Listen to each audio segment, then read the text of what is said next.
Hi, we are here in Argentina because some days ago flooding has occurred here.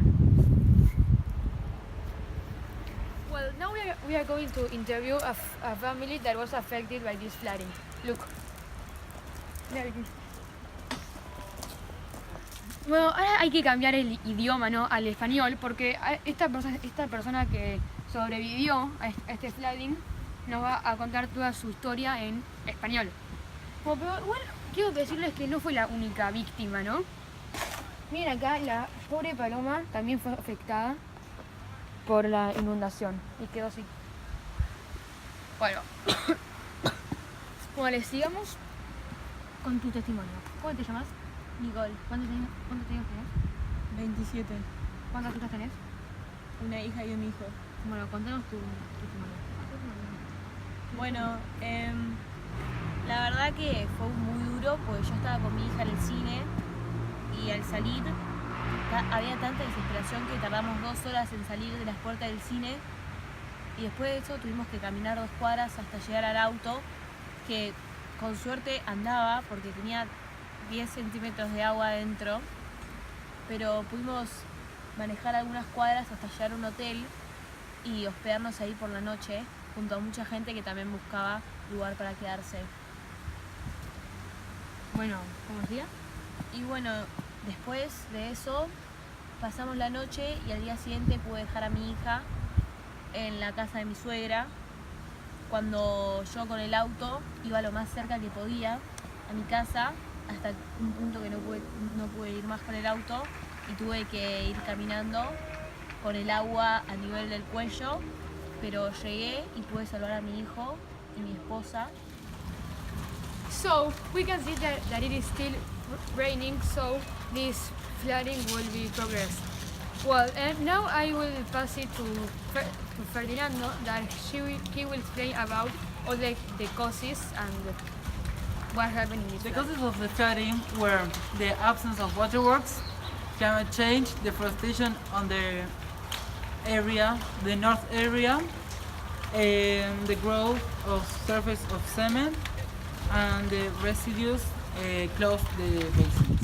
The responses to this catastrophic event were that months after the floodings, 10,000 requirements for subsidies to the government were asked by different people, different workers and different contractors, most of which were from shops in Belgrano that got flooded and lost a lot of merchandise.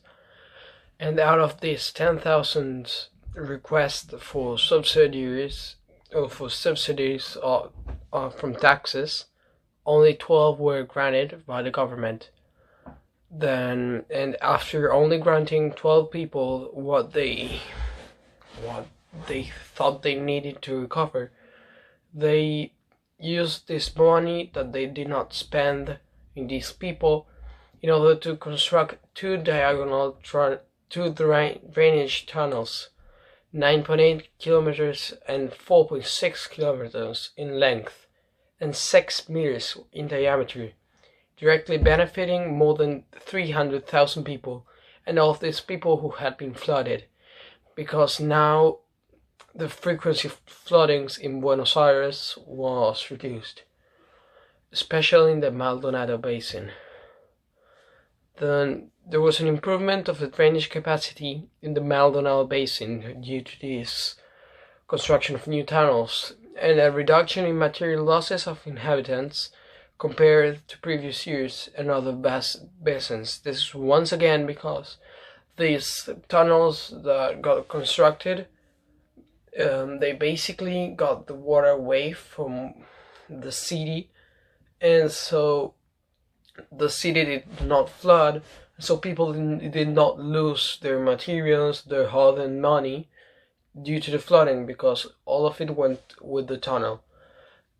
And on top of that, they developed an hydraulic plan to implement an integrated approach to flood prevention within the city, which indirectly once again benefited even more people. They constructed more tunnels, and they reformed some of the legislation in order to get the city government capacity and tools to plan and identify future investments, non-structural interventions to future floodings. This would once again make the speed with which the government would be able to respond to any flooding event faster, and therefore reduce any amount of casualties that might occur or any losses of money. Because if they act quicker, you'll lose less lives because people might be saved and merchandise might be saved, so you'll also be losing less money. And they hire the company which would take care of this Maldonado Basin from now on, and they developed another plan which would anticipate floods by mathematically simulating the amount of precipitation that was thought to be out of heavy rain. It would automatically do a mathematic calculation of how much water would be the maximum water that could fall due to that rain, and then see if the city could be flooded by that, or if the city was safe. And this once again prevented a lot of floodings from occurring. It did not prevent them, but if people know that a flood is coming, the city will be flooded, they have more time to get whatever they want safe, to get it safe and to get out of there. They have more time to get to a safer place and to get all the merchandise and hard-earned money to a place where it is not it's not at risk from the flooding. I'm going to talk about flash floods. Flash floods, or MNS, are floods that occur rapidly and with a massive impact. Well, this is caused by a heavy or excessive rainfall in a short period of time, usually less than 6 hours, or after a leaf dam has been. We went around the streets talking to people that lived in Buenos Aires and asked for the suggestions for future flood protection. One person said, "I suggest to build concrete banks along the side of Rio de la Plata to protect the land behind, and also when increase the height of the rivers, these banks will reduce the possibility of flooding."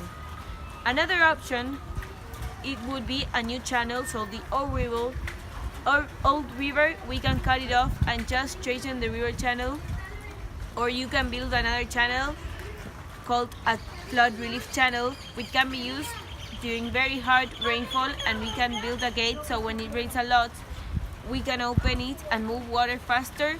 And the last option that I suggest is to improve the flood alerts. We thought that this was a really good idea, so we wanted to share with you, and we encourage you to tell us our ideas that you have for future flood protection.